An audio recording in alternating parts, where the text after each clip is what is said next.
Okay, so Ellie and Abbie and Ellie's Dead Aunt, which is an Australian coming-of-age LGBTQ rom-com, released obviously now timely because it's Pride Month. So it centres on school captain Ellie, whose deceased aunt, who's a lesbian activist called Tara, appears to her as, quote, a fairy godmother on the eve of Ellie coming out. Ellie has fallen for her classmate Abbie, who's played by Zoe Terakis, who some people might know from Wentworth, in which she plays the trans inmate Reb Keane.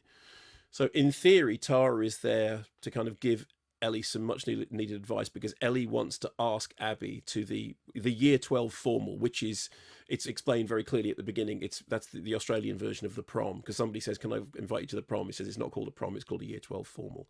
Here's a clip from a scene in which Abbie is in detention and goody two shoes Ellie is pretending that she is in detention too, so that she can speak to Abbie. School captain in detention, eh? Yep. What'd you do? Well, you know. No, that's why I'm asking. Littering? But really? Yeah, apparently it's a pretty big offence these days. Yeah, it is. It's pretty actually. I mean, there's like 50 bins in the schoolyard, and you can be bothered to take the 5 steps and put your rubbish in one of them. Sorry, I just feel pretty strongly about it. That's okay. It ends up in the ocean and birds eat it and stuff. No, you're right. You make an excellent point. Actually, didn't you lead that assembly on the environment? Like, tell everyone to take 3 pieces of rubbish with them?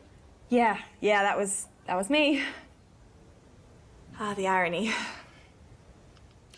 So you get, I think you get the tone of it from that. It's very gentle. I mean, there's some sweary stuff later on, but used for comic effect. It's written and directed by Monica Zanetti. I watched an interview with her in which she said that what she wanted to do was make a movie that teenagers could watch with their mums. And the film began life as a play, and then the film itself was crowdfunded, and it's kind of somewhat ramshackle, but its heart is absolutely in the right place. It's got this weird thing that it doesn't quite know what to do with the supernatural element. Do you remember when Gorinda Chadha made It's a Wonderful Afterlife? And it was that strange kind of, social supernatural hybrid. Never quite kind of came together. I always found that the Aunt Tara stuff and the ghost stuff was a bit of a distraction from the main event, which is this sort of fantastically clumsy courtship between these two characters who are chalk and cheese, but are obviously, destined to be together. Terakis is very good as a character whose sexuality has taught them to be tough and self-reliant.